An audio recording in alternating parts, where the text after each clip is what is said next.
Bien. Bonjour à tous. Vous m'entendez? Ouais. Donc, Sébastien Delmas, directeur de la construction durable à la communauté d'agglomération Porte de l'Isère et pour le projet Nord-Isère durable. Donc, je vais vous présenter un peu les différentes actions qu'on met en œuvre sur le sujet des bâtiments publics, rénovation énergétique notamment. On a une multitude d'actions, mais je vais centrer là-dessus. On m'a dit de faire bref pour laisser de la place aux questions, donc je vais faire bref, et puis n'hésitez pas après à poser des questions pour compléter. Alors, la dynamique Nord-Isère durable, c'est une démarche que l'on a menée en partenariat avec l'ex-communauté de communes des Vallons de la Tour et la communauté d'agglomération Porte de l'Isère.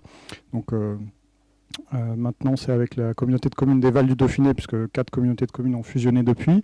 C'est une dynamique qu'on a lancée à l'occasion de la mise en place de notre PCAET, et on a mis en place un programme d'action 2016-2021 autour de 7 thématiques liées à la transition énergétique, avec l'objectif de devenir un territoire à énergie positive d'ici 2050. Donc on a lancé une dynamique assez forte sur le sujet de la construction durable, notamment parce qu'à l'époque on avait noué un partenariat avec la région autour de cette problématique, un GPRA comme on l'appelait à l'époque, avec pas mal de financement à la clé, et ça ne partait pas de rien, c'est-à-dire qu'on avait fait le constat à l'époque via un diagnostic territorial qu'on avait un écosystème local particulièrement propice au développement de la construction durable, puisqu'on regroupe 80% de la R&D privée française dans le matériau, avec notamment les cimentiers, Lafarge et Vicat pour ne pas les citer, mais également le pôle innovation constructive, Astuce Construction, les grands ateliers. Voilà. Donc on avait un écosystème local particulièrement propice à agir sur le sujet de la construction durable. Donc on a initié un plan climat, on s'est engagé dans une démarche TEPOS, puis TEPCV, et on a marketé, on va dire, tout ça à travers le projet Nord-Isère durable. Voilà. Et puis sur la suite, donc on envisage un TEPOS 2 et puis d'autres projets, on ne s'arrête pas. Mais voilà, tout ça pour vous dire qu'on est 2 EPCI représentant à l'époque 32 communes, et maintenant on s'étend à l'est. Et on agit sur le sujet de la construction durable avec l'objectif d'accompagner l'ensemble des acteurs du secteur pour les faire progresser et construire des bâtiments plus durables, que ceux-ci soient des bailleurs sociaux, des communes, au niveau de l'intercommunalité, auprès du particulier avec une plateforme de la rénovation, les copropriétés, on va s'y atteler, la montée en compétences des entreprises et les industriels pour les accompagner dans le développement d'innovations permettant des bâtiments plus durables. Voilà, pour résumer très rapidement ce qu'on fait. Et plus spécifiquement sur le sujet de la rénovation des bâtiments publics, donc on a plusieurs actions qui s'enchaînent, vous allez voir, et qui nous permettent d'avoir vraiment un spectre d'action large de l'amont à l'aval.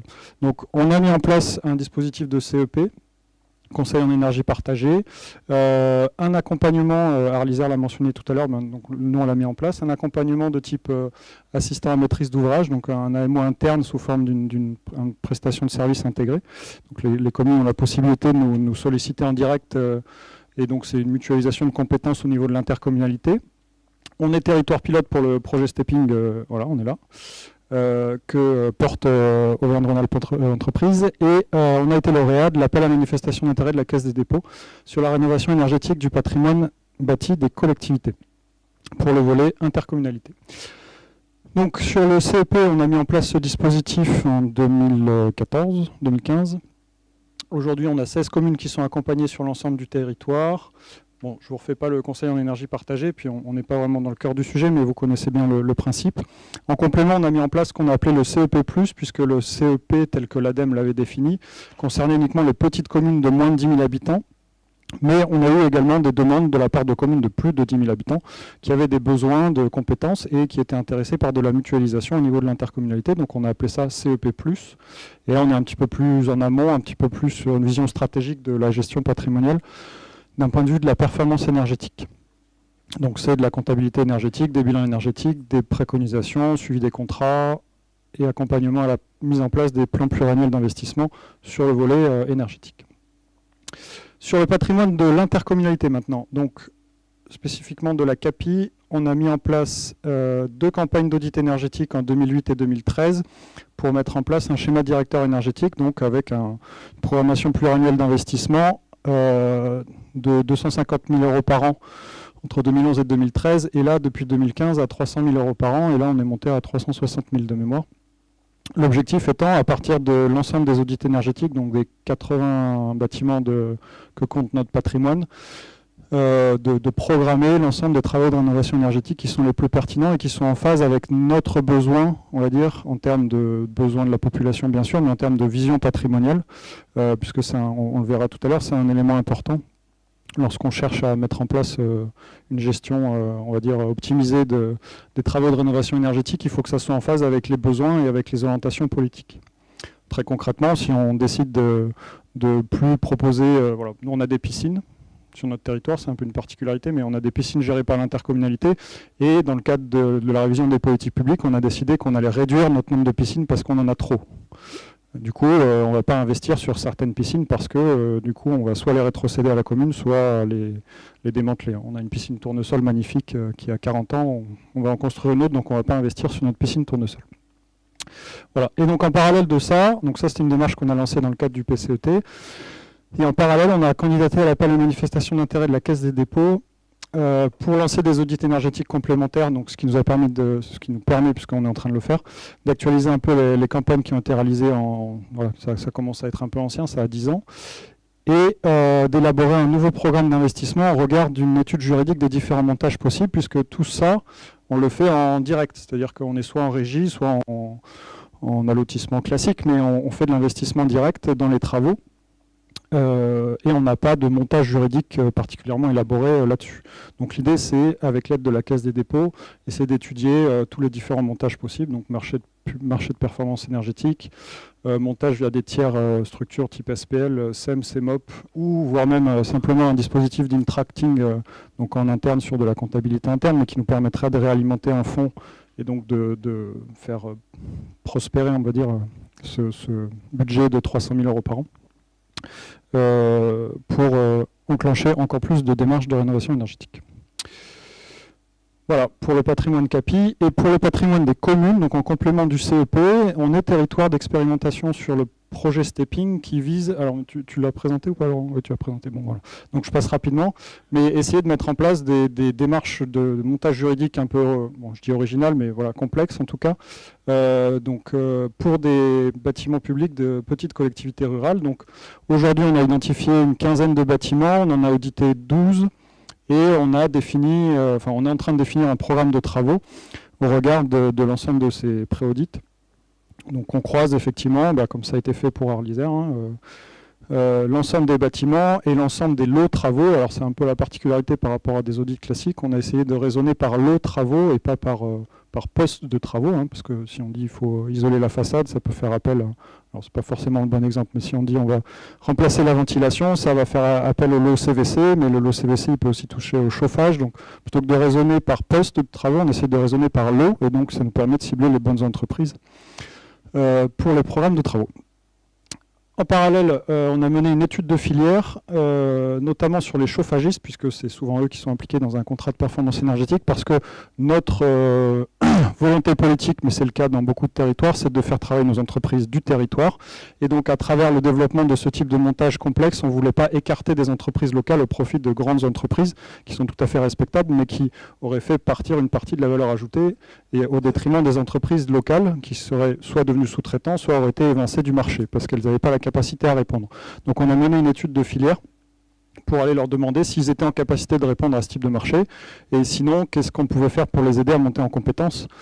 Ça peut être une montée en compétences très symbolique, mais si on arrivait ne serait-ce qu'à intégrer des contrats d'intéressement dans le contrat d'exploitation, ce serait déjà un premier pas et qui nous permettrait d'améliorer, on va dire, l'exploitation de nos chaufferies. Et puis voilà, donc en parallèle, on étudie bien sûr le modèle économique et juridique des différents montages possibles. Et donc là, au stade où on en est, on a fini les audits dans les deux démarches et on va croiser tout ça entre la démarche qu'on a fait sur l'intercommunalité, la démarche qu'on fait pour les communes via Stepping, pour voir s'il n'y a pas quelque chose qu'on pourrait porter en commun entre l'interco et les communes. L'exemple typique, c'est si on part sur un groupement de commandes, il faut un pilote. Donc si ça peut être l'interco, ça simplifie les choses pour les petites communes où, comme vous l'avez dit, souvent c'est des secrétaires de mairie à mi-temps et donc elles n'auront pas la capacité à porter un groupement de commandes. Voilà. Et enfin, donc ce qu'on a appelé l'AMO Nord-Isère durable, donc c'est un peu plus large que la rénovation, puisque là, en l'occurrence, on travaille plutôt sur les bâtiments neufs, mais l'idée, c'est, comme je l'ai dit, c'est de soutenir les communes dans la réalisation de bâtiments démonstrateurs, innovants et exemplaires, en leur apportant des compétences qu'elles n'ont pas en interne et qu'elles devraient mobiliser via un AMO de type AMO QEB, voire même AMO Innovation, mais ça n'existe pas. Donc l'idée, c'est vraiment de développer l'exemplarité publique en apportant du temps et des compétences et en les aidant à identifier les innovations pertinentes, les objectifs environnementaux et énergétiques pertinents, et surtout en les accompagnant dans la recherche de financement et de subventions, puisque l'idée, c'est bien de faire le lien aussi entre les critères qu'impose l'ADEME, l'État, la région, le département, dans leurs différents appels à projets, et les exigences que l'on va mettre dans le projet pour que derrière on puisse aller solliciter des aides plus facilement. Donc on accompagne les communes à chaque étape du projet, depuis l'amont jusqu'à l'aval, via du commissionnement, de la mise en relation avec les acteurs du territoire, entreprises industrielles, et la recherche de subventions et la valorisation via de la communication. Voilà, très rapide.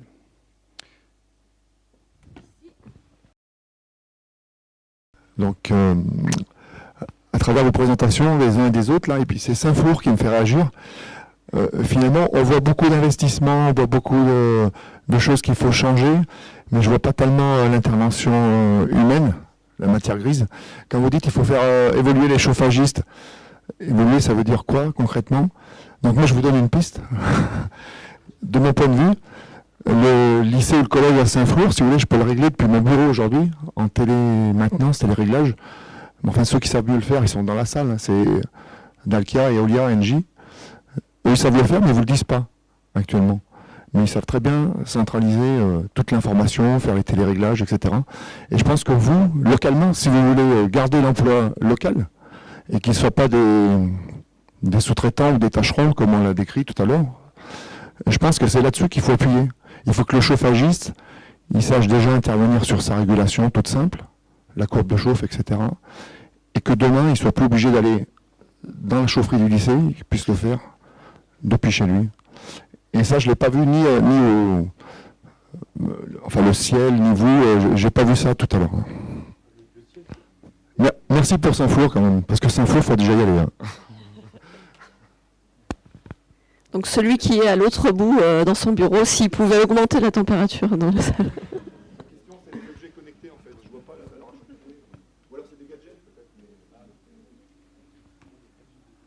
Ça fait partie des pistes de préconisation et de travaux qu'on peut mettre en œuvre sur ce type de bâtiment, mais enfin, j'ai l'exemple en tête de la commune Les Éparts, où c'est le maire qui gère en direct tout son patrimoine via une GTC assez simplifiée. Donc c'est des démarches qu'on met déjà en œuvre, entre guillemets, et là il n'y a même pas de chauffagiste, c'est directement le maire qui règle tous ses équipements via des appareils connectés. Donc. Après, c'est aussi la maturité, on va dire, des différents acteurs, que ce soit maîtrise d'ouvrage, maîtrise d'œuvre, entreprise, à appréhender ces nouveaux systèmes.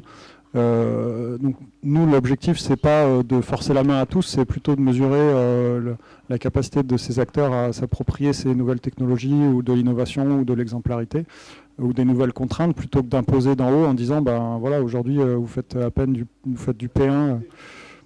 C'est une piste, oui, merci. Alors là-dessus, c'est pour ça que je l'ai mis, c'est que quand je parle de CEP, Conseil en énergie partagée, donc pour rappeler ce que c'est, on n'est pas du tout sur des travaux, on est vraiment sur de l'accompagnement et de la bonne gestion énergétique des bâtiments et de la petite maintenance, petit entretien. Donc on est typiquement sur ce type de démarche où on apprend, déjà on évalue son patrimoine parce qu'on a des communes qui ne savent même pas qu'elles ont certains bâtiments. Et puis après, combien elles consomment, quels sont vos contrats, est-ce qu'ils sont adaptés, quelles optimisations tarifaires vous pouvez faire, quelles optimisations de système vous pouvez faire, est-ce que vous pouvez faire de la relevée, est-ce que votre GTC elle marche, est-ce qu'elle est connectée, est-ce que vous pouvez faire des relevés à distance, etc. Donc, on est vraiment sur cette première phase. Si je peux juste intervenir sur la télégestion, il y a des départements où les syndicats d'énergie sont très impliqués là-dessus et la Loire en fait partie. Et nous avons plus d'une centaine d'installations de télégestion développées dans le cadre du service d'assistance à la gestion énergétique. On forme les collectivités à l'utilisation de cette télégestion.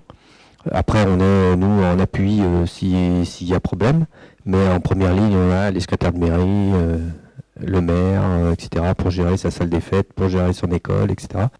Et ça se passe très bien, et voilà. C'est pas toujours le cas, quoi. Hein. L'objectif, l'objectif aussi de cet après-midi, c'est vraiment d'axer sur le dur, entre guillemets, voilà, sur les travaux d'enveloppe.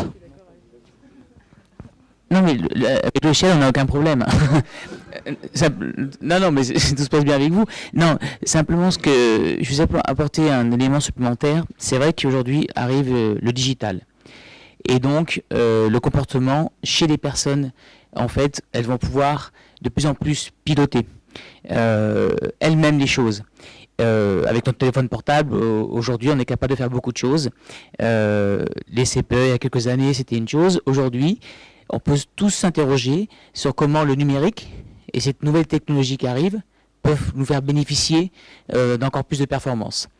Je crois beaucoup au comportemental, et c'est vrai que les personnes qui vont avoir un outil qui va mesurer leur bureau ou leur école, sur laquelle ils vont pouvoir eux manipuler avec un téléphone ou avoir une gestion, ça peut sensibiliser les scolaires. Moi, je vois mon fils quand il manie ça par rapport à moi déjà. Donc, je pense que cette nouvelle génération qui va arriver, c'est une nouvelle technologie. Ils sont vraiment sensibilisés à ce genre de choses. Et il faut essayer des choses. Et quand on répond à des appels d'offres, on peut proposer des choses en test, en recherche et développement sur ce sujet-là. Et je pense que là, on peut tous y réfléchir. Voilà. C'était la remarque que je voulais apporter à ça. Oui, je voulais savoir, le service d'AMO que vous proposez, du coup, vous le refacturez aux communes au prix à peu près coûtant, ou est-ce qu'il y a une participation? Exactement, non, c'est ça. Aujourd'hui, on a mis en place un schéma de mutualisation au niveau de l'intercommunalité avec un certain nombre de règles sur la prestation intégrée, et donc on refacture aux communes le temps passé avec toute la difficulté dans une administration d'évaluer le temps passé, mais c'est une autre question. Et du coup, ça marche? Vous avez combien de communes qui utilisent ce service? Aujourd'hui, on a 3 communes et on accompagne 3 projets, plus un 4e qu'on est en train de lancer. Donc on a 3 projets, donc c'est de la construction neuve par contre, on n'est pas sur de la rénovation. La difficulté étant, c'est que cette AMO elle a été plutôt dimensionnée dans un schéma de construction neuve, puisqu'on est de type AMO classique, j'ai envie de dire. Sur de la rénovation, je vais être un peu provocateur, mais si on a une bonne gestion patrimoniale, normalement on ne fait pas de réhabilitation lourde dans une collectivité. Puisque ça veut dire que si on fait une réhabilitation lourde, ça veut dire que le bâtiment ne l'a pas touché pendant 20 ans. Et ça, normalement si on fait une bonne gestion de son patrimoine dans la collectivité, ça n'arrive pas. Donc on est en train de réfléchir à des montages un peu hybrides entre un CEP et un accompagnement sur des travaux minimes, donc des petites rénovations ou rénovations extension. On est en discussion avec une commune sur une rénovation extension d'une école.